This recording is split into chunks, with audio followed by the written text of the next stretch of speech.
Welcome back to Off Guard. I'm your host, Austin Rivers, along with my guy, Pausha Hagigi. We got one pod this week for, obvious reasons. Thanksgiving week. Hope everybody's having a great week. Family in town, I'm sure. People are traveling. How are you? What are you doing for Thanksgiving? Man, my family would do the... Okay, so... Come Kwanzaa time, brother. I gotcha.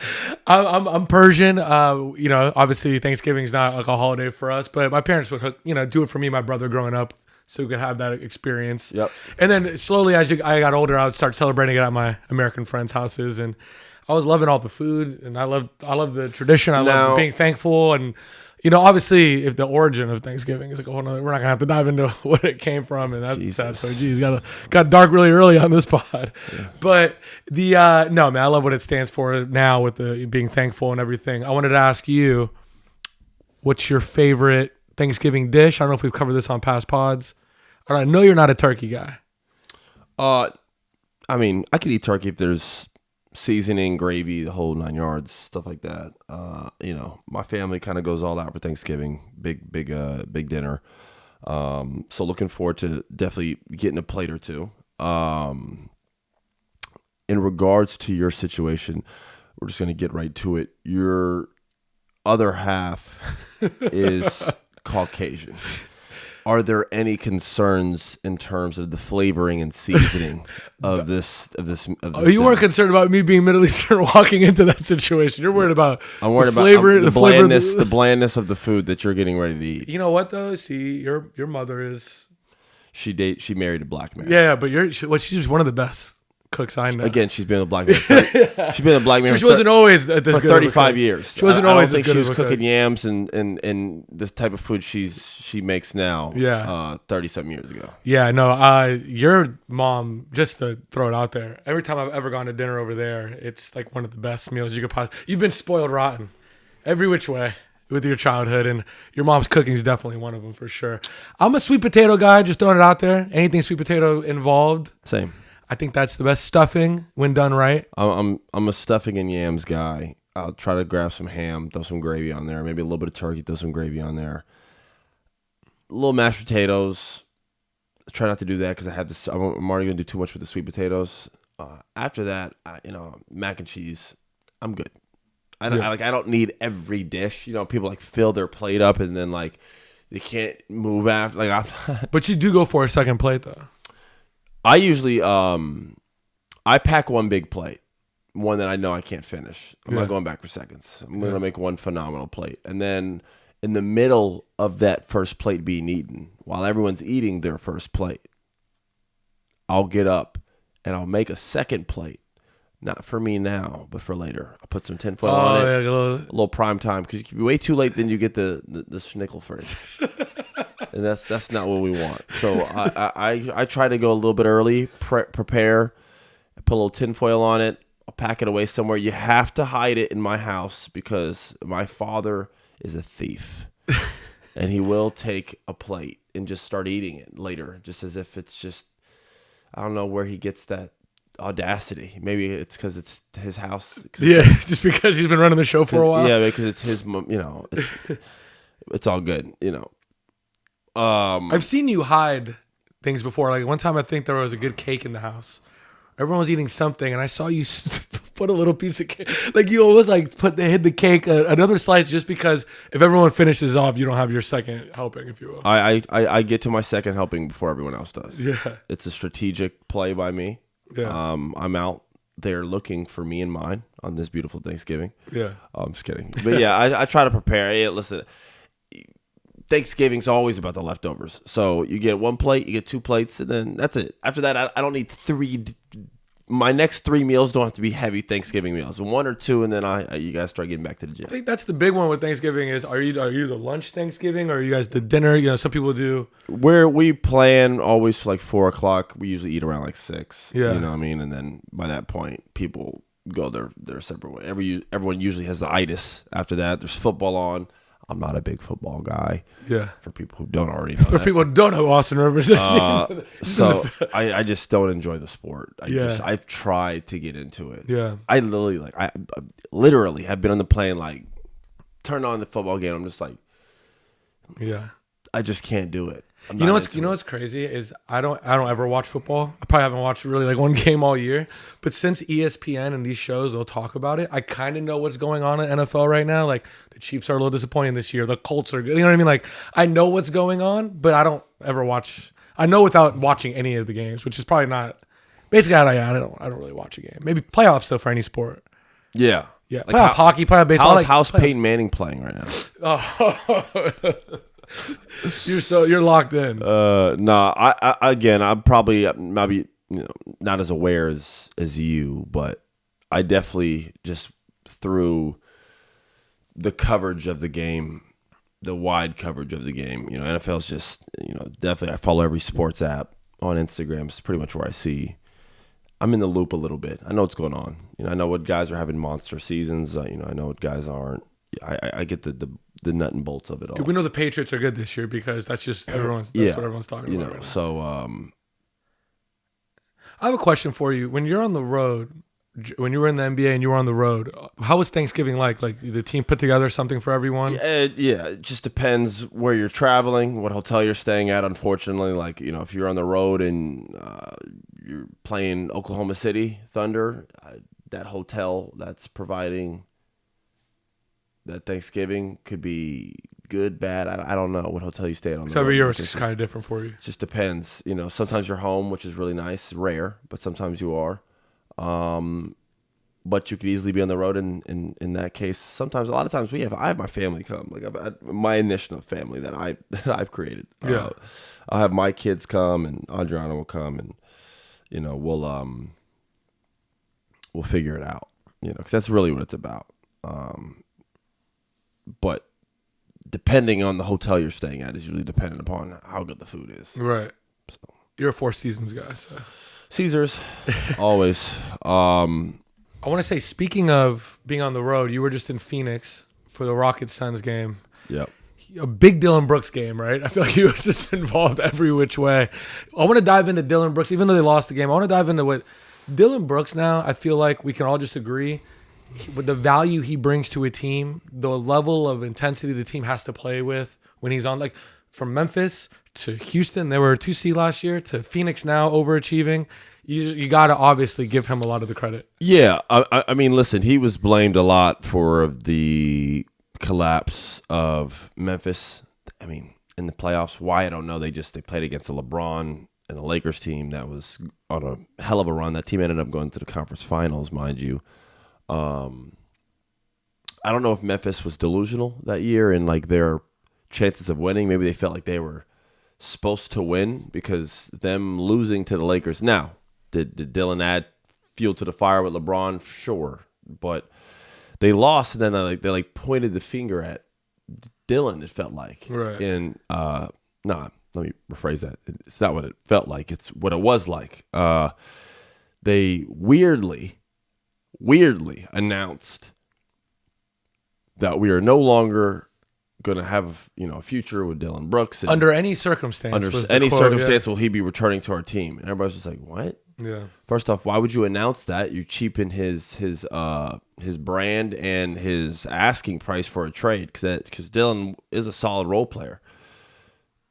So you saying that now lets the whole league know that you're just trying to move him. So now people are going to lowball the shit out of you. So that was just... Well, he was a free agent, so it really hurt. It was going to hurt his market, but the Rockets obviously saw value. Yeah, the Rockets saw value in him, but that could have really him over doing that. That was really messy by Memphis doing that. And they were mad at him. What? You got LeBron mad. Like, what? Kind of weird. It's so weird. Like LeBron wasn't going to try. Like he wasn't going to try anyway. Yeah. Like, what are you talking about? And by the way, everyone in that team talks. It wasn't just a Dillon Brooks thing, if you haven't already noticed over the past week or so. With Ja, their whole team yaps. They were fighting Shannon Sharp. Yeah. he don't even play. He's on the sideline.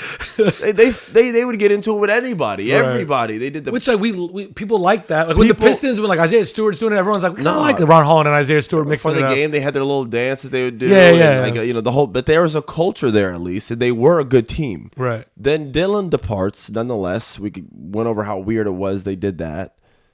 Houston's like, all right, we'll pay him. Yeah. They do. They pay him $80 million. What has come to like what we have all come to find out is he is not a culture cancer. He's a culture builder. He actually brings toughness to a team. Good teams need guys like Dillon. Now, is he erratic with the shot taking? I do believe so. I do think he takes too many bad shots. Currently, as put, their team, they need him to score. So he's doing that. So you got to give him the benefit of the doubt. I watched him score like 24 points. Yeah, Grayson Allen's been out, and Jalen Green's out. So it's pretty much just him and Devin out there just trying to scrap ways to score. They've had a very easy schedule so far this year, so the record actually reflects that they're pretty solid. It's not a telling sign. I need to see how they do after these next 9 games. They have their next overall 10 games like in a row here, all versus pretty damn decent teams to good teams. This is a good denominator to where Phoenix is actually at. With that being said, they're still off to a solid start. He's playing very well. He's averaging 22 points a game, guys. I don't think anybody thought that Dillon Brooks was going to be a guy averaging 22 PPG ever, is what people envisioned him. He was a role player in Memphis. People always envisioned him as a heart and hustle guy whose capabilities of scoring, not a guy averaging 22 points per game. With that being said, he's doing a great job. Phoenix loves him. They think he brings a level of toughness when they're fully healthy with Jalen Green and Grayson Allen and everybody back there. A pretty damn solid team. A lot more solid than what people anticipated. And Memphis has completely collapsed to a team that nobody really even wants to watch anymore, quite frankly. Yeah, I think you're ready for the Ja Morant trade. Like everyone's ready for him to move on. I'm ready for him just to get back to playing basketball. I don't really want to hear him talk or this or that. A lot of people were talking about him and Klay Thompson getting into it. And Klay Thompson, everyone obviously loves Klay Thompson, right? His approval rating across the country. So it was a tough one for Ja to get into it because people are like, yo, you saying he's a bum now. It's like, Ja, Klay's given everything he's got already. He's playing for the love of the game. This is all icing on the cake for Klay. Anything Klay Thompson does from here on out is added to an already cemented legacy. He's a top 3 shooter in the history of the game. All right? I put Steph number 1 as everyone does. If you don't, you automatically get your license revoked. Okay? Number 2 would be Ray Allen for me. 3 is Klay Thompson for me. 4, I'd put Reggie Miller. Those are my 4 greatest shooters of all time. Look at the company I just put him with. Yeah. And it's not even up for debate. So now whether you have Reggie 3rd, Klay 4th, I don't really care. And then there's guys like James Harden and Damian Lillard who, if they were just wanted to be like catch and shoot, spot up 3 guys and not have the offense on there, they're doing all sorts of other things. Their 3-pointers would probably be different. I mean, come on. It's like, if James Harden wanted to play the role of Klay Thompson on the Warriors, I'm not taking anything away from Klay Thompson, as just kind of like playing off stuff and being in a lot of open threes, James would be... Maybe. He wouldn't have the rhythm that he always has. So guys like him and Dame actually get it off the dribble more. Yeah, they get off the dribble more for a reason because that's what they shoot off. I mean, bro, if Damian Lillard had to run up and down the court 15 times and don't know when he's going to touch it and then catch it quickly in the corner and have to fire, that's a whole different type of three-pointer. Right. I don't know if they could shoot like Klay. So which it's hard to judge then. Like, the guys that can get off the dribble. It's very hard because Klay can't do the things that James Harden and Damian do, right? So I don't think either can do it. I don't think Klay could obviously shoot off the dribble. I know he can't. All right, I've guarded him. He can't shoot off the dribble behind the 3. All right. I don't know if Damian and James can catch and shoot like Klay, especially off down screens, 1 and 2, stepping into not touching footwork, it, like you said. That was a good being point. able to turn into shots the way he turns into shots and fade. That's a different skill. Yeah. All right. I don't think that. Again, there's very rare that like some of the best scorers also are catch and shoot guys. You don't see that a lot, So, but yes, they're up there as well too. Even if it's off the dribble, it's off the dribble. You could be up there. Doesn't have to. Steph's up there, and he's both. Yeah, he's catch and shoot and off the handle. Dame is closer, I'd say. Dame and James though are 2 names that you could throw in there. Regardless, these are all first ballot Hall of Fame, top 75 guys. That whole list, and everybody knows Klay is one of the guys that kind of got skewed in that. He should have been a top 75 guy. All right. I think him and Dwight Howard and Vince Carter were 3 names that when you talk about that list, they got over. I think all 3 of those guys should have been in the top 75, in my opinion. You can't name me 75 players that were better than Vince Carter. Well, Dwight Howard was the best at his position for like a decade. Yeah, That's just insane. It's just carried a generation. Yeah, it's just insane he's not in there. Yeah. And I think it's a likability aspect of people not wanting to put some of those guys in. Not Vince, because I don't think anybody has anything negative to say about Vince. For whatever reason, he wasn't in there. And Klay is overlooked because he's played with greatness. And Dwight, I think, was a likability thing. Because there's zero reason for him not to be on the top 75. And all three of those guys are. Regardless, they all three will be first ballot Hall of Fame. And they'll all be in the top 100. And I think Dwight's already been nominated. Yeah. I think Shaq's going to introduce him, the whole thing. So, like, we're talking about the best of the best here, guys. Ja Morant has not reached such status. So when he says you're a bum now, and as a guy who doesn't play ever because he's hurt or getting suspended or one of the two, it comes across to pretty much every basketball fan like, okay. Now, what I see, and I even saw Nick Wright touch on this, are a lot of idiotic 14-year-old basketball fans who don't really know how good Klay was 6 years ago because they were like 8, still sucking on their mom's tit. They don't know anything about the greatness of Klay Thompson. They don't know that he is one of the greatest shooters of all time, and they look at this current representation of him now and be like, oh, Klay's not even that good. This ain't Klay, bro. Klay has already done everything he's wanted to do in the game of basketball. The door's closed. He's playing now strictly for the love of it because he gets paid to do it, and it's a fun job to have. I really believe that. Do I think Klay goes into this season with the same amount of focus and attention to detail that he did in his 5th year with the Warriors? No. It's silly, man. He's won 4 rings. You guys know that. He reminds everyone, right? Yeah. So, again, I got nothing but respect for Ja. But you talk a lot.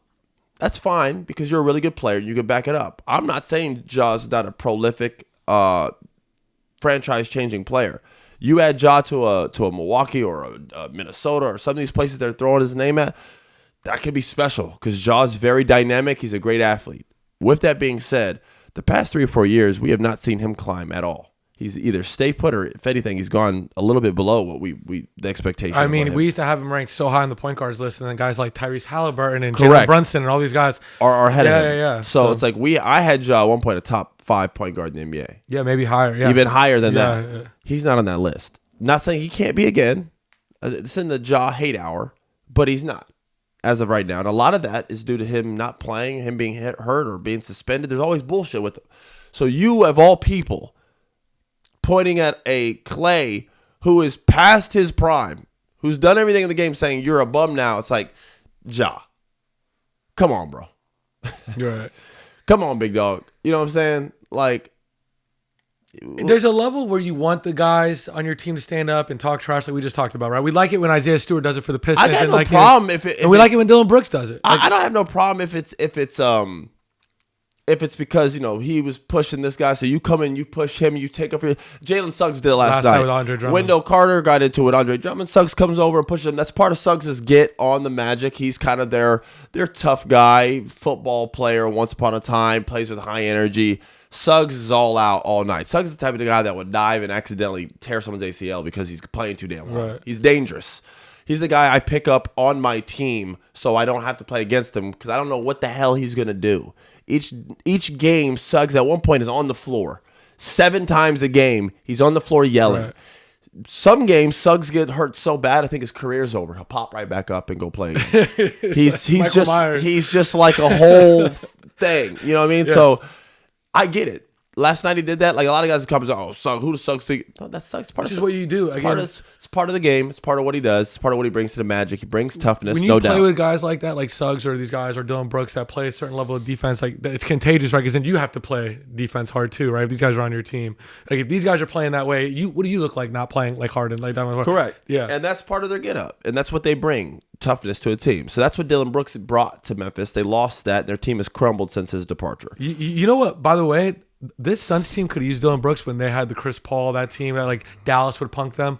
They probably needed this version of like a Dillon Brooks on that team then because they were known for like game 7s, like not showing up on the road. Yeah, you need a guy to get psyched up. He finds ways to psych himself up. Before the game, he'll stare at something like the other team and he'll like just do whatever ritual he does to get him angry. And he plays with anger and passion, and I with it. personally. Yeah. I like it. I like guys who play hard like that. Russell does a similar, obviously two different types of players. Russell's another guy. He plays so angry. And then like off the court, he's like the sweetest, softest spoken guy. But when he's playing, he's like, this guy just like morphs into this angry player, which helps him play at a high level with high energy. So, listen, Memphis has missed that, okay? Their team has gone to shit, respectfully. Ja needs to get back on the court, and you need to start doing Ja-like things. Otherwise, I don't really care for the sound bites, especially against the guy who already done his due diligence. Ain't nobody looking for Klay to break any records no more. I don't think we look for Klay to do, quite frankly, anything. Nobody cares what Klay does. You want to know why? Klay's already done everything. All right, and people are like, well, Steph's still doing it. Ain't nobody comparing him to Steph. Ain't nobody comparing nobody to Steph. Steph, LeBron, and Kevin Durant are a whole different measuring stick. If you want to compare yourself to them, you're more than welcome to depress yourself. Those are three guys who are going to go down as the greatest basketball players to ever play this game, and they've carried the NBA for the past 20 years, 2 decades. So that's that. I've already went over what Klay's done, and I don't know. Sometimes you could see he rubbed a lot of people wrong with that because people are just like, yeah, we're all for, some Klay, bashing. People bash Klay for his play in Dallas and the shooting. But let's not forget what the guy's done. And you, of all people, Ja, should know because he sent you home in the playoffs a couple times. So it's just like, what are we talking about? Right. But you know what? Just because the public and everyone's against him now, we saw this with Kyrie Irving where you can change everyone's opinion on you, but it comes with playing and playing. You have to play. That's what Kyrie did, right? And now everyone forgot. A couple of years ago in Brooklyn, Kyrie, he was untouchable. No one wanted to trade for him. Yeah. Then he went on that run, and he was one of the most likable guys. That's a great point. Family man, all these things, but it all comes with playing and obviously playing well and winning. Yeah. You nailed it. I mean, listen, playing and playing well fixes everything. People start to forget when you're putting that ball in the basket. They don't care anymore. It's how you get you want to know how to turn everybody back on your side, Ja. Listen, like, you got a great sneaker. Everybody wears your sneaker. In terms of the Nike side, I don't wear that shit. But people who wear Nike wear it, and they say it's a great sneaker. You have a great following with the youth. You have a good social media presence. So what's left for you to do is play. Do more playing, less talking would be my advice to Ja Morant. It's very simple. And then you know what happens? Like Kyrie is a great example. Nobody wanted to touch Kyrie. You know what Kyrie did? He shut up and he started playing. And guess what? People are like, damn, he's good. No shit. And then people are like, well, he hasn't gotten in trouble in a while. He's not really. So now he's just like back to. They're like, man, let's get those moccasin Antas that he wears. Now he's just a good player. He's just a good player again. Yeah. And guess what? He's turned his whole thing around to where he's getting $100 million contracts again. And he's a starting point guard for a very good team when healthy. So when that team gets fully healthy, they'll be good. That Kai did it. Yeah. Ja, you can do it. And yours isn't even as severe.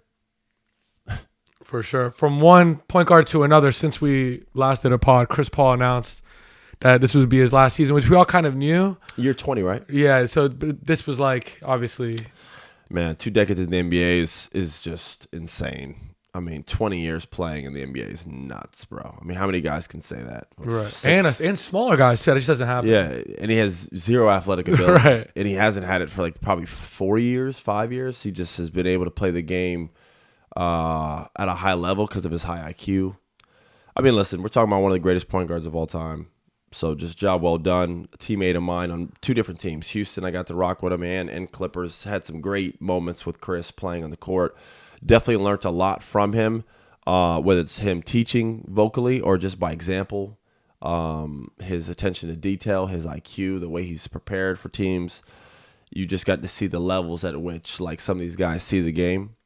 He's just a remarkable point guard and one of the most ferocious, competitive to the point where it's brutal athletes and teammates I've ever had. So Hall of Fame career, first ballot, top 75, arguably a top 5 point guard. I was going to ask you where he ranks for you, and it's tough because like you said, we said this. The point guard list is impossible. But like, do you have him above the Steve Nash, Jason Kidd? It's tough to put him against. See, Nash is the hardest guy to measure against because the totality of his career, it's not better than Chris's. But what if I told you he has as many MVPs as Shaq and Kobe combined? No, but that's what he has. Is he won 2 MVPs. Yeah, and that's his biggest argument. And it's valid.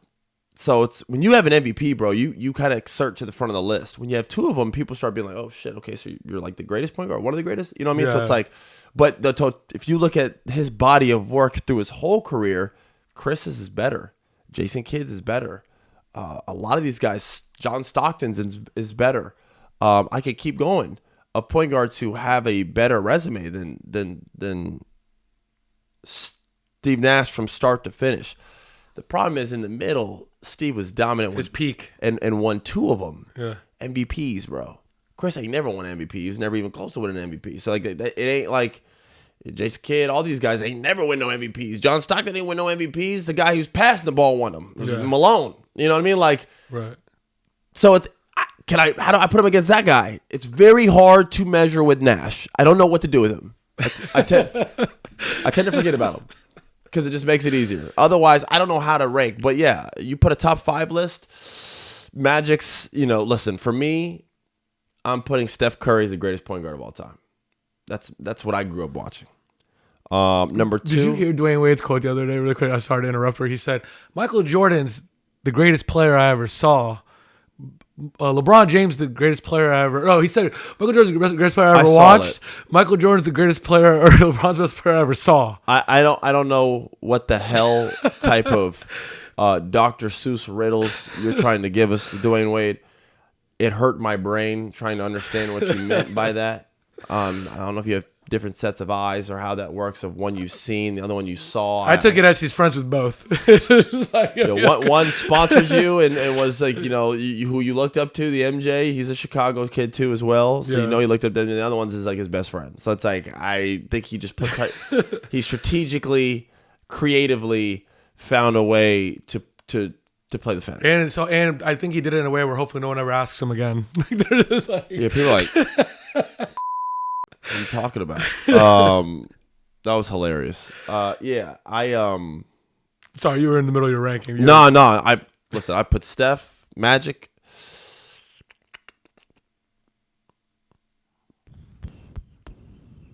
Man, see, after that, man, all these names that come to the list, it's like, bro, regardless, I'd put Chris somewhere in there. Yeah. I have Chris. You could put Jason Kidd in there. I'd put Isaiah Thomas. Put Isaiah Thomas and Chris. That'd probably be the 5. And then if you want, you could throw Nash in there. You know what I mean? I think there are guys right outside of that too. You got Oscar Robinson. Mr. Triple Double. You got the other Mr. Triple Double. Jason Kidd. Yeah. Russell Westbrook's in there. He's been a prolific player for how long? He's gonna go down with his numbers being more impressive than a lot of those guys. And also is an MVP winner. That'll put you to the front of the list. So there's all those names. Chris is in there. Just great career, man. When I think of Chris Paul, I think for me, his legacy will definitely be one of the things that he's left with the game was he was like a bar raiser. Like we talked about Dillon Brooks in a different way, but when Chris went to a team, the team was just better. So much so, obviously, with the Clippers and with the Hornets, what he was able to do with Tyson Chandler, David West, and these guys. But when he went to OKC, and it was kind of like he was left for dead. And everyone was like, oh, this is sad. Like his media day pictures with OKC. And him and Schroeder and obviously SGA, them making the playoffs, playing you, I think, in the bubble. Yeah. That was when I was like, okay, wow, you could just throw him on a team. And that team, he's like untankable. Like this guy. He's a winner. Yeah. JJ had the best soundbite of him. They asked JJ the other day. I didn't even recognize JJ's hair is gray. That coaching shit's no joke, man. Yeah. The stress of a coach. It's like when they show Obama before and after his presidency. Is that the same thing? It's brutal, your dad's man. voice before and after. Yeah, the stress is brutal. Yeah. All time high, especially right now. And I couldn't imagine being a Lakers coach because it's just different media.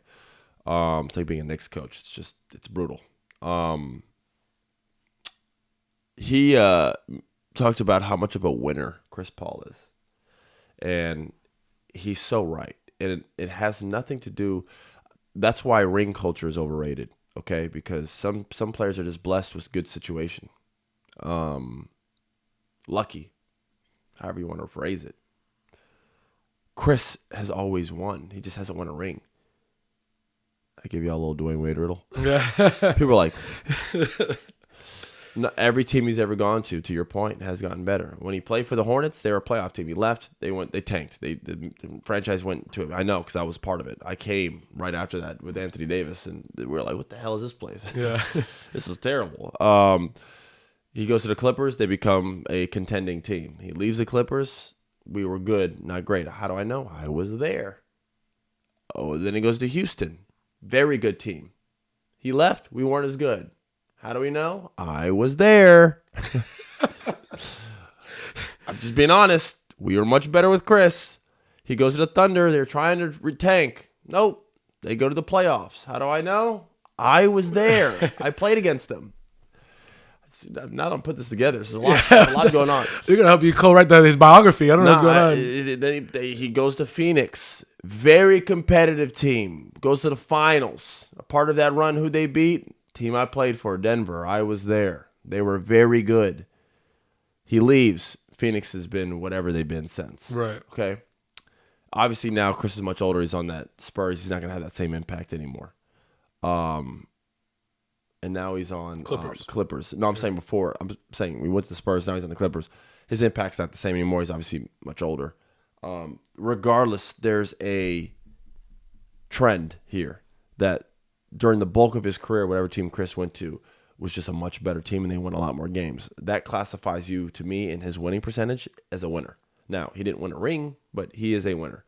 And I think that's a great soundbite from JJ, so I wanted to piggyback on that.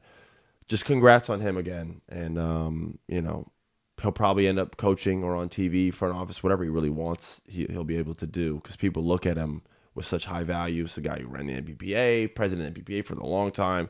Don't really want to touch up on that because I don't really like the structure of what the NBA is now. I think you're either making 50 or 60 million or you're making $4 million. Did you see what Ty Lue said the other day about the next man up? He goes, the next man up idea, it's different when one guy's making 60 million, the other guy's making like 500K. The next, like that mentality, like one guy's out, next man up. He's like, the discrepancy is just too crazy. It's too wild. Yeah. And it's favored the stars. There's no middle class in the NBA. It's so funny because we'll complain about this and you see idiots on Instagram like, oh, boo-hoo, you're making too much. That's not the point. We're not complaining in life. We're not saying we're struggling. You moron. For people like, oh, boo-hoo, you make $2-3 million. Oh, my God. Guys, we're not complaining in life. Our lives are great. We're talking about what's owed to us within the NBA. We're here. We've worked here just like those other guys.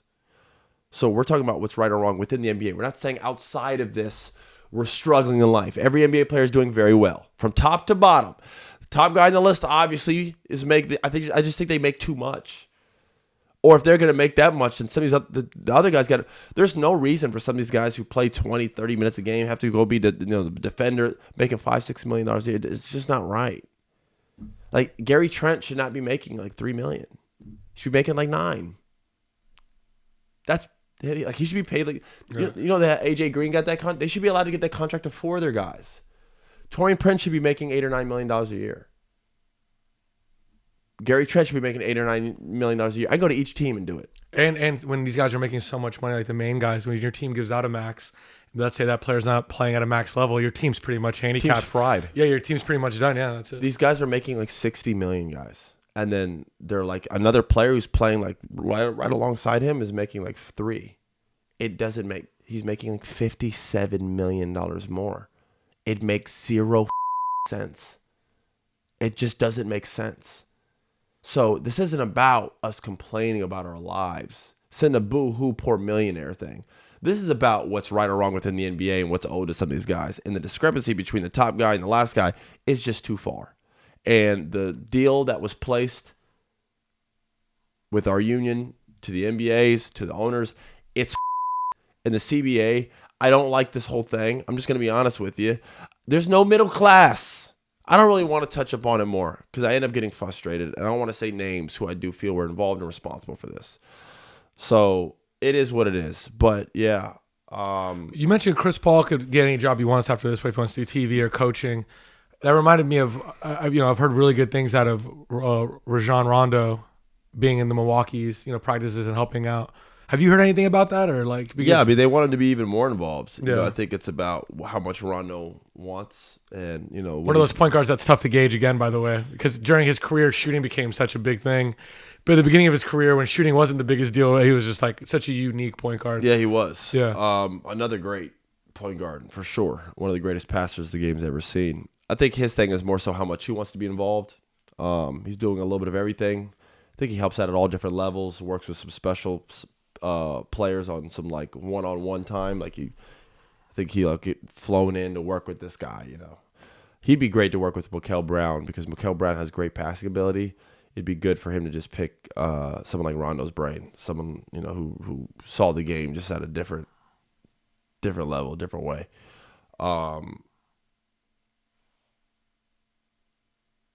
But yeah, they keep him around. My pops loves him. My pops thinks he should be coaching somewhere. Whether that's head coach, assistant coach, you got to start somewhere. But I can envision. Do you though? Because I like Jason. I think some of these guys like Jason Kidd or Steve Nash, they'll get it out the gate. JJ Redick, obviously. JJ Redick, yeah. Chauncey Billups. Right. I mean, a lot of these guys did, and I think if you look at Rondo and his career, he's probably thinking, "What the hell? I've done more than all those guys. Why the hell? Why can't I?" Right. Maybe not Jason Kidd. I don't think he's done. You don't have a career like Jason Kidd, but it's close. You could argue Rondo could. Why don't I get hired out the gate? Right. Maybe that's why he hasn't joined a team full time yet, because he's like waiting to be like, if I'm going to do it full time, I want to be the guy, the coach. But my pops is trying to just get him more involved, just to learn just different things. That way, when the opportunity does come, he'll be ready to get it. Because I could definitely see Rondo being a head coach here at some point. So, do you think there's a chance? You mentioned OKC, and I have to ask you this because we haven't asked you on the pod yet. They've only lost one game, and we're like almost a quarter way into the season. Do you think they have a chance of breaking the Warriors record, or should they even be wanting to do that after what happened to the 2016 Warriors? I think they're going to be 80-2.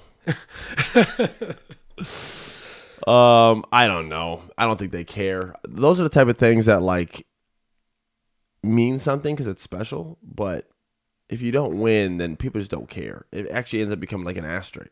Yeah. You had the best record and didn't win, like the Warriors did. Right. It's like, you just got to win.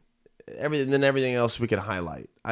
Otherwise, if you get the best record and they lose, it's just going to be another asterisk that, if anything, the Warriors are going to be like, whew, you guys can take that one. We don't want that anymore. So, yeah, I don't think that they're aiming for it. I just think they're naturally that good. The fact that they've won all these games without Jalen Williams is just scary. And then when the Clippers keep losing and they have their pick, also scary. Correct. If they win the title, break the record for wins in a season, win the title, and get like a top 3 pick, the NBA might need to shut it down for a little bit. We got to figure something out. Well, they're gonna go grab Boozer because that's what their team just needs. They have every guard, every wing that you can think of. They got Shea, they got the whole 9 yards, they got everything over there. You throw Cameron Boozer down there with Chet, you can just go ahead and gift wrap this shit. They'll win. I told you. The NBA will have to rig it. They'll have to put Giannis on the Spurs with Wemby or something. Adam Silver's have to get his hands dirty. I've seen. Listen, I said it last pod. I think they have a legitimate chance of being the first team to three-peat since the Lakers. So, listen, the teams that they're going to have to get through, Denver. I mean, what'd you think about that? You saw Houston up close the other day. Obviously, Ahmed Thompson played unreal. I think KD was out. What was your takeaway? I think they need Fred VanVleet to compete against OKC, respectfully. Yeah. But there's a world where you run the offense through Şengün in that way, or no? I think they need Fred VanVleet to compete with OKC. Okay. Yeah. I think they can make it interesting. There's no way they beat OKC 4 times in 7 games. It's not happening. I like Houston's team. It's not happening though. They need a veteran point guard to help like organize stuff, and then let Reed just be a guy who comes off the bench and can score. If he's playing well, you play him. If he doesn't, you sit him. You can't win. Yeah. Are you I know you're a Cade believer. Are you a Pistons believer? I think they're very good. I think they play very hard. I think they found themselves in a rhythm and a groove right now. I think they're playing with a chip on their shoulder. I think Cade, like I've told you, is arguably the best guard in the NBA outside of Shea and Luka. Cade's 3 for me. I put Cade number 3. That's how good he is. Yeah. So that automatically makes you a contending team. When you have a top 3 guard on your team, you automatically move to the front of the list, right? And then you add that his team, Durant, all these other guys, they just got Ivy back, who looks good. They're good guys. So they are real. And the East doesn't have some just prominent team that's miles ahead of everything. Yeah, it's the most open it's ever been. It's open as shit. So who am I to say that it's not real? They won 13 in a row. It's absolutely real. They're doing what Cleveland did last year. And everyone's like, oh, Cleveland's the team. Yo, this team's doing it now. Yeah. So they're in the mix. New York's always in the mix. We haven't talked about the Raptors on this pod. They're second in the East. If I name you the guys, right? If I say Scotty Barnes, I watched their game Brandon the other Ingram, day. And I was just like, how are they winning these games? I think they're number one in the NBA in fast break points, which we don't love that for the playoffs when the game slows down. But if you look at their players in an open East, and Brandon Ingram's playing the way he's playing, and you got Scotty Barnes and Quickly, and these guys, I think they can make it interesting for like a Magic, that middle tier. I don't have them contending at any level. Yeah. So if you want to talk about who I feel can contend right now in the East. Well, it's just Cleveland, Detroit, and New York. If I were to tell you, okay, so if the Rockets were in the East, they'd be the best team in the East, right? They'd be the favorites. Correct. Obviously, Denver, OKC, all that. What if the Lakers were in the East? Would they be your favorites in the East? They'd be a top-tier Eastern Conference I think they'd be your favorites probably, right? Probably over Detroit and, yeah. I still have Cleveland the best team. Cleveland's so fucking good, man. Them fully healthy, they got like everything. Yeah. Cleveland's the best team in the East, fully healthy. Let's assume everyone's healthy by playoff time. I think this is their time to do it. This is it. And if it doesn't happen this year, then you're going to see change. Because it's like, what else are we doing here? Right. They got everything on their team. So, mind you, just got a background. Steve Irwin's son won Dancing with the Stars. Yeah. Talent. One word. Anyways, would you ever do anything like that? If you see that, my fame has come to a low. No, man. These people, I'm telling you, man, it's a big deal. You'd cross over like that straight hand thing we talked about, where all of a sudden you're like, because I've seen other guys doing it. Shumpert did it, and he was fantastic, and nothing came of it. He was great. Yeah, could move. He's out there just shuffling and shimmying, and hips weren't lying, and I was like, whoa, what's going on here? Nothing happened. You're a dancer at a wedding, and only at a wedding, right? You don't. I'm not going to dance with the stars, man. I look like. Hey, listen, bro. If everything else fails. Then you'll see me on Dance with the Stars, maybe. I'll get on there and do my best. Otherwise, no. I'm gonna leave it for other people. But hey, shout out to Steve Irwin's son. What's his name? I don't even feel bad calling him his son. It's Robert Irwin, maybe. He's rightfully so got his own name and apparently dancing his ass off. He's dancing with alligators and dancing on the stage. It's just talent. But yeah. Anyways, the Eastern Conference is up for grabs. Cleveland would be at the top of that by far. Next, I think you'd throw in New York, and then I'd throw in Detroit. Those are the top three teams. Have you seen any of the games that LeBron, since I mentioned the Lakers, LeBron has played since he's came back? And how do you feel about the way? Because everyone was talking about Reeves and Luka, and you don't want to take away from him. He's kind of done the passing. Well, he jokingly laughed at everyone questioning him, like, what do you don't think I could figure it out? You don't think that I need to defer a little bit more? And just, he'll naturally pick his spots to take over. If anything, it makes his workload a little bit less. So I don't have a problem with it. He's played well. He's fit in. He could play with his mind. He could pass. So it's not like it was ever a question of his ability. It's more, does he want to do that, or does he still trying to be the guy? Taking the last shot. Is he? But I was watching Luka have 30 and a quarter. Last night. It's his ability to draw contact and just flip it up. It's Luka's team, yeah. And Reeves is another creator, and so is LeBron. But it's Luka's team, and if they keep it that way. They do need size.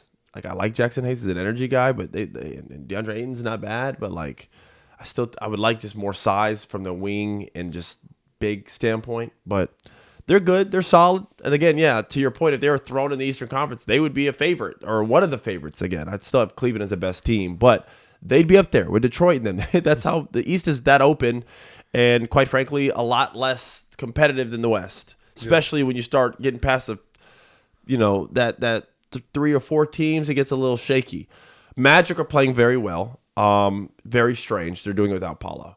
This isn't the first time either. They've done it multiple times in the past where Paolo doesn't play, their team just plays better. Their numbers are better across the board. This isn't a one-off thing. It's strange. It's kind of like when Kyrie was hurt and like the Boston they just kept winning, and they're like, the difference is they're doing it with their young core. He is the young core. So It doesn't make sense because people are like, well, wait. He is the rebuilding. We built it around Paolo. I love calling out the non-educated basketball fan. To the people in the comments saying we should look to trade Paolo, I need you to stop doing drugs. First and foremost, cut it out. Stop using. Stop abusing. All right? You're out of your mind. Because what's going to happen is you're going to trade Paolo. You probably get a shit ton for him. I mean, I couldn't even imagine what you could get for Paolo. And you're going to get to the playoffs, and the game's going to slow down, and you guys are going to struggle scoring the basketball. And you're going to be throwing the ball to Anthony Black, some of these other guys, and be like, score! And it's not going to work as well. And you're going to be like, Franz, take us to the top. It's not going to work as well. Yeah, there's a reason that every champion you've seen since the 2004 Pistons, they have like a top player on each team. And you're going to be like, where's our score? Well, you had one. Yeah. You gave him away because you thought you were better without him. Just don't do what you did to Shaq just back in the day. Stop the f***ery. You guys are playing well without Paolo. There are some areas to address, by the way. I do think Paolo still needs to grow. He's not perfect. He's far from it, actually. He's very talented. I think he's a top 10 player when he's on his shit. That's how good Paolo Banchero is. I'm a big fan of his game, and I love him as a person, his character, his demeanor. I love everything he's doing. There are areas for growth, okay? This guy isn't a finished product yet. He's not the best player in the league, is he? Okay, then. So even the best players are trying to improve. So Paolo's got to look at the things that are happening right now in the Magic and be like, man, this guy's playing really well now. Man, this guy's playing. What way can I come back and continue to be Paolo Banchero but allow these guys to hoop? Shea's figured that out, okay? LeBron's doing it now. Now LeBron's at the end of his career, but nonetheless, Reeves, all these guys are hooping. LeBron comes back, and what does he do the first game? He shoots 6 shots, but he has 12 assists, and they're winning. And then you wait for them to have some bad games and go to the street. Now LeBron's back there doing this shit. You got to ease into it and find and give. I like what you said about the playoffs too, because like that the game slows down. It's completely different, and then you're not going to just do it by committee like that. I love the Pistons. This shit ain't happening in the playoffs. You're not just going to beat everybody. The game's going to slow down. The fast break points, like you talked about with Toronto, all this shit's dead, bro. Right. It's going to slow down. It's going to get physical, and the rest are going to swallow their whistle. So at some point, you're just going to have to be able to throw it. The really, really good teams have a guy that they can just throw the ball to and be like, score. That's what the really good teams have. Yeah. There's been one team that has been able to just pop, pop, pop, pop. It's the Pacers, guys, okay? No one else really has a point guard like Halliburton, and their team's not made up like him, so stop trying to be them. Now, even them, the team that literally lives and breathes off ball movement, in the playoffs when the game slow down, who that ball go to? Pascal Siakam. Do it right there on that free throw line. You know where he likes it. So he could turn in Siakam time. Hey, yo, we can't score. Where's Ben at? Grab Ben. Where is he in the locker? Get his ass out here. Where is he in the locker room? Get his ass out here. Hey, Ben, we're struggling scoring. We need you to go do your thing. Mathurin gets in there and just starts lighting it up. You need guys who could just score, sure. Okay? So Paolo Banchero ain't Ben Mathurin. He ain't even Pascal Siakam. He's a star, okay? This is a guy who averaged 30 versus Celtics actually in the playoffs. That's what I was going to say. Look at his playoff averages. This guy's a stud here. That backs up we're your talking about entire an all-star. What are we doing here? We're talking about an all-star. So when you guys talk about trading your star, you sound uneducated, okay? They are playing well without him. So there are things that Paolo can look at and be like, okay. And then you carry on. This isn't a replace thing. But the issue is for the Hawks, for example, them playing it without Trey. That one is different because Trey, they've been talking about. And this is, again, that meets more the criteria and timeline of like the Celtics Kyrie thing. They're playing well without you through this young core that they can build up with. And they could, if anything, use Trey to trade for even more young assets and build out this young team. Paolo Banchero is the biggest part of the young team and it's totally different. Right. It'd be like Wemby being out and the Spurs are playing well without him. You don't trade Wemby. you get Wemby back and you figure out a way to make it work with that guy. Yeah. You don't trade him. Kyrie was already in year 9 or whatever the he was after the, what are you talking about? This is also like, no. This is right before the Brooklyn. You got a different Kyrie. This is a totally different thing. Different thing. So yes, the Magic are playing well, but they are better still with Paolo Banchero. But there has to be some give and take there, and Paolo's going to have to figure out ways. That's the problem, but it's a problem that can easily be fixed. It's a problem that can easily be adjusted to. Why? They have coaches who do this. Coach Mosley's a capable coach. Paolo Banchero's a stud. He's an all-star. He's a star. basketball player. Guys, he's actually close and on the verge. Let's see how this season goes and finishes. Paolo could finish his season strong and end up being a superstar if this team makes a run and goes deep. All right? He has superstar around him. These are guys that you wait 30, 40 years to draft. You don't give them away. And Orlando, we've done it. That's why I'm saying this. I'm saying this on air because we've done this shit before. Now, that was a different Orlando Magic, different front office, different time. Don't do it. Like you said, comes once every 30 years, you get your number one pick, and then you get the Shaq. Every guy we had. Penny we gave away. Shaq gave away. T-Mac left. Dwight left. We've lost them all. We got one now. His mom's on Twitter, on radio, talking about we want to bring a championship to Orlando. God damn it, let's keep him here. What are you talking about? They're playing well without him. Let's move him. You're a moron. No, you don't move a top 10 player in the NBA. You're stupid. And in the playoffs, you guys will not go past the first round if you don't have Paolo Banchero. Period. I don't want to hear none of this other shit. So let's move on from that. Before we wrap, I know you saw the clip of DeAndre Jordan being a good vet. It's fantastic. I posted it. Right. And even like a clip of Vooch the other day where like the team was celebrating beating the Wizards by 1, and he was like, stop celebrating. Like, this is not what we're doing. Yeah, because we didn't play well. Yeah, right. So do you just want to touch up on, like, once again for the 90th time on this pod, why having veterans is important to the NBA? Yeah, listen, I'll keep this quick. Yeah. That clip embodied it all of DeAndre Jordan helping Derek Queen. It's not just from an X's and O's standpoint because you have coaches for that. Sometimes you need players to echo the same thing as the coach because it makes players validate the coach's words even more. That's just the truth of the matter. I know people just, not every team has a Pat Riley or you know, whatever, where they say something and it's just drill sergeant, okay, yes, sir. No, like you need those guys at the end of the bench. You need a guy to echo. Even Spoelstra, a top-tier coach, had Udonis Haslem for the longest of time to echo everything he was saying because it reverberated through the locker room. It's what you need. You need everything to bounce off the walls multiple times to stick with some of these young guys. The league is younger than ever. You need a good example in the league. You need good vets in the league. We've pushed them out. The teams who have added them and have them have shown progress. It's not a coincidence. It is a fact. So when you look at the Pistons team and then they add vets to their team and wonder why their team's much better, it's because they got vets in their team. That's why they paid Tobias Harris. So you get a Duncan Robinson. You get guys who can play and who are professional. It helps. Not only from a teaching standpoint, not only from echoing the coach's values and standpoints, it's from a leading by example. Derek Queen the other day, that whole thing with DeAndre Jordan wasn't an X's and O's thing. Hey, you have to be here on the floor. No, it was, your body language is bad. Get over yourself. And guess what Derek Queen did? He sat there and he listened. He took it like a man, and then he went out there and he continued to play his ass off because he's actually another guy. People need to start talking about Derek Queen a little bit.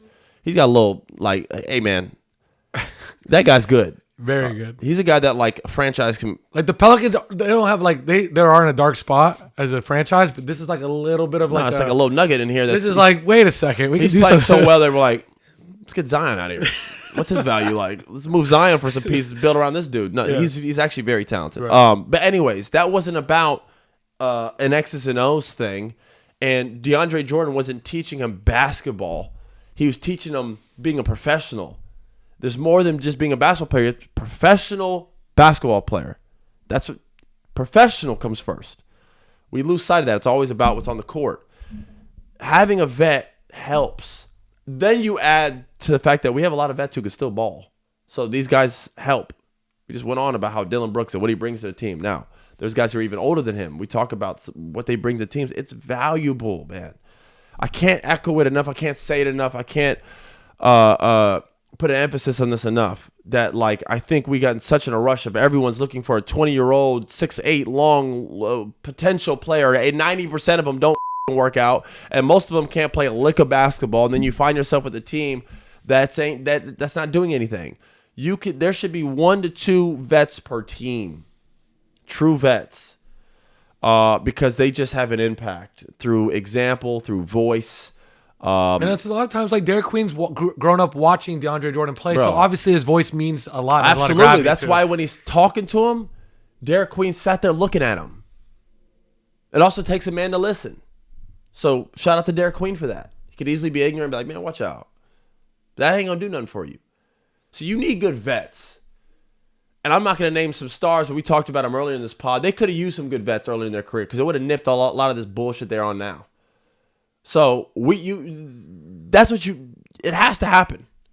Like, a lot of my growth in my career happened when I got with the Clippers. Oh, you play for your dad? No, bro, it's because I was around quality vets.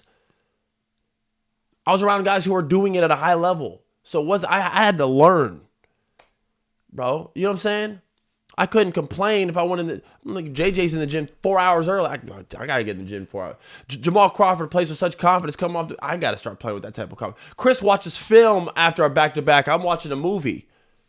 I got to start watching film. You learn, bro. This happens from being around guys who do it right. So when you're on these bad teams and you wonder why and they got no vets on their team, you wonder why it's going all wrong, get some good vets on your team. I've been echoing this for Charlotte for years. Please. And you have one right now with Kon Knueppel. Guys, he's like breaking a rookie record. And that's another guy, like, again, we talk about Derek Queen. Knueppel, man, holy shit. And what I said before the year started, people talked about his struggling with athletic ability. I said, bro, he plays off 2 feet. He's going to dominate. This guy cooks. I mean, now, they won the summer league. I knew he could shoot. Yeah. I didn't know he could shoot like that. He's just lights out. He's big time. He's a big time player, bro. There's just no other way to look at it. This motherfucker's averaging 20-something a game as a rookie. Just cut it. He's probably going to win the rookie of the year. Right. In the beginning of the year, we gave it to VJ after game one. But he's took that. Yeah, he took it. Knueppel got that in the bag right now. Right. I ain't gonna hold you. If it stops right now, Knueppel got that shit wrapped in boat, and it's all. He's winning rookie of the year, and it ain't slowing down because his game is predicated off a jumper, and that shit is automatic. Good God, he could shoot. He could lace him up, man. He's a big time player. Charlotte's got to figure this shit out. We'll say this before we get out. And the reason this is timely is because they're a vet or two away from being good. I need them to have some good, real vets who can still play. So, like, again, like what a Tobias Harris would be for that team. You know what I mean? Something like that. Like what Mike Conley was when he got to the Timberwolves. Yes, not now, but like what Mike Conley was when he got like 3 years ago, 4 years. That would be huge for them. You need one that can play. They got enough teaching and you need one guy on there. Maybe first off, I wouldn't mind a guy who can't play, who just can talk. You need someone who can echo the coach. You have 2 coaches. You got the main head coach and you got the player coach. That's what that culture needs. And then they need some vets that can just go out there and play, know how to win a game. That way they can start actually competing at a high level every single game. And it gives now the excuses for LaMelo have run out. I can't put nothing on LaMelo. He's been playing with dog shit his whole career. Now you got Knueppel. You got Brandon Miller. I mean, shit. We're starting to build this thing out, Melo. All right, you got for 3. Sure. You got the point guard, the shoot guard, the small forward. You got 3 right there. That's good. Brandon Miller's talented as shit. I don't care what anybody says. I don't think everybody would agree with that. Obviously. Knueppel nasty. And LaMelo, you are one of the most talented, natural talent point guards people have seen, so much so that we can't tell when you're trying or not. So you have those 3 off the bat. They're 4 and 5. The 4 or 5 spot is where they got to get some work at. But even now, if you have like Miles Bridges and stuff, like they're a team. But again, I would love Miles Bridges off the bench. He's a guy who could score. Kind of like what Keldon Johnson does for the Spurs. Yes. Where he has started, but you can come off the bench. Yeah, bro, you have started. You could start for other teams. This isn't a matter of me not thinking you're a starter. I think Miles Bridges is a starter talent. I'm not saying he's a non-starting talent. He is a starting talent. I would like for you to be when you come off, we're going to play through you. You can have your own second unit. And we'll leave one of the players out there, you and Knueppel, or you and LaMelo, whatever. We'll leave one of them out there with you. We'll take him out early, bring him back. That's a guy I bring off the bench who's scored strong, play with force. I like that. They need a talent. Listen, the way they're winning games right now, they're gonna be right back in that draft. This is one of the biggest ones ever. You can go get you somebody. Charlotte they got a lot of possibilities here. Look out for them in the next year or 2. I know this year might be a wash. But with Knueppel playing like this, going to win Rookie of the Year, with LaMelo, Brandon Miller, you start to look like, damn, 1, 2, 3, they got down. So now you go into a draft with this much talent. You go get one of these dudes. You get a Cameron Boozer on this team. It's like, holy shit. Now we're talking. Let's see some results here, LaMelo. You got to start giving me something. You're in year 4. You're so good, man. I got to see you. And this is the only thing I would say to close out. People talk about LaMelo's played, no help. Okay, fine. Well, now he's got a little bit of help. I want to see a star carry. Right. Because that's what they do. A lot of there's always like a little playoff run like that Trae Young did one time where it's just like they lift the team. They just carry them because you're that good. So if you're that good, LaMelo, I need to see you carry something. I saw Tracy McGrady take a bullshit-ass Magic team to the playoffs multiple times. I'm saying this because it's close to home. Kate Cunningham is lifting that damn... Bro, that motherfucker got the Pistons in his back. Now, does he have help? Yeah, but come on. Their roster's not that crazy. Look at the Pistons roster, guys. They got good players. Ain't nothing spectacular. Just being honest. You know what's spectacular? That guy. Cade. Right. Seen Luka do it. We just talked about Chris Paul. He's gone to non-playoff teams, and then he gets there and they go to the playoffs. You want to know why? The guy was good. He just can carry it. He's a culture changer. LaMelo, I got to see you do it, dog. You got enough. No offense. In a bullshit-ass Eastern Conference. All right? It ain't heavy, especially in the back half. You telling me with Knueppel and Brandon Miller and guys like Miles Bridges ain't no scrub? Y'all can't get in the goddamn playoffs, man? Give me a play in. Come on, bro. I need to see something. You and LaMelo, you a top, bro. You nice. Bro, he's a good, this dude can, man.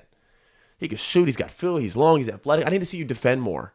I need to see you get more steals. I need to see you challenge your players more. I need to see you get to the arena 3 hours early. I need to see you working your ass off. I need to see you hungry for it. It's like, that's right there. It can't be about the money. LaMelo, you're going to make another max contract after that. You just signed to something. You make God knows what from Puma. He's a very commercial athlete. He's probably killing it off the court. You're going to get another max after this. LaMelo, you're going to make $700 to $800 million in earnings in the NBA. So forget the money. What about your legacy? I'm not saying he doesn't care because he's a talented player. But I got to see you carry, though. Because the good ones carry, even if the team's not good. I'm not saying you got to win because your team's not win ready now. It's on the way, it looks like, possibly, with Knueppel and some of these other guys panning out, Brandon Miller. If he wasn't this good, I wouldn't be going on a rant. LaMelo is too good. I've seen Halliburton, the guy who I said I'd take LaMelo over him last year, right? That took that whole team. Bro. Went on a run of runs. Went to the finals, bro. The last year even went on a run. He's always in the playoffs. If Halliburton plays his team in the playoffs, no ifs, ands, or buts about it. I don't even give a how good he's playing. If that man is running your point guard system, your team is going to the playoffs because he's a winner.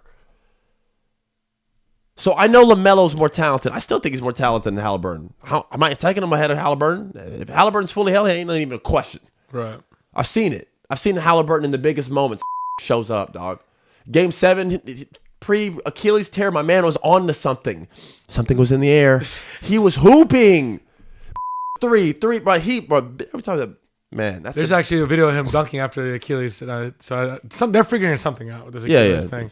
Good. People, yeah. And we need him back. Yeah. The Pacers are 1-80. They're awful. We need. They can't win without him. We've thrown Cam Boozer on every bad team. We throw Cam Boozer on that team too. We love him. He's just, you know what he is? Some of these other guys are bigger projects, the Petersons, the AJs. And they need the ball too a little bit. I think Cam Boozer's just a right now problem fixer. Yeah. You know what I mean? It's just you throw him on your team, you're good. He's already ready. You know what he does well, and he's going to do it well at the next level. Anyways, hey, listen, that's my challenge to LaMelo. You got enough. Make a run. The Eastern Conference stinks. Do something. That's it. But that's my challenge. Regardless of which, we'll be back next week. Everybody enjoy the holidays. Have a great Thanksgiving. Remind yourself what you're thankful for. I'll say this before we get out. It's very easy for me. I'm most thankful for my family, my kids. Being a dad is what I'm most thankful for. It is the greatest job I have, and it is the greatest thing I will ever do in my lifetime. No matter what I achieve, wins, losses, negatives, pluses, promotions, whatever, the greatest thing I will ever be is a dad, and it's what I'm most thankful for. I appreciate my babies. They give me life. They give me energy. They give me purpose. Pausha, do you have anything you want to say? Family for me, kind of the same thing. Just those are the people that will be with you through thick and thin, no matter what. So I think we need to value those people the most. But yeah, man, health, I think that's a big one too. So yep, absolutely. I'm thankful for my kids, and Pausha's thankful for his dog. We'll be back next week. Make sure you like, subscribe, follow us on Instagram or TikTok, The Off Guard Podcast. The links are up, guys. All right, it's time to subscribe. You could catch us on Apple, Spotify, take your pick. But they're there. And yeah, you guys be safe, man. We got one episode this week. We'll be back next week, usually with normal scheduled programming with the two pod a week episodes. But obviously, for obvious reasons, tomorrow and the rest of the week we're off. You guys enjoy it, eat, not too much. Be safe. We're out.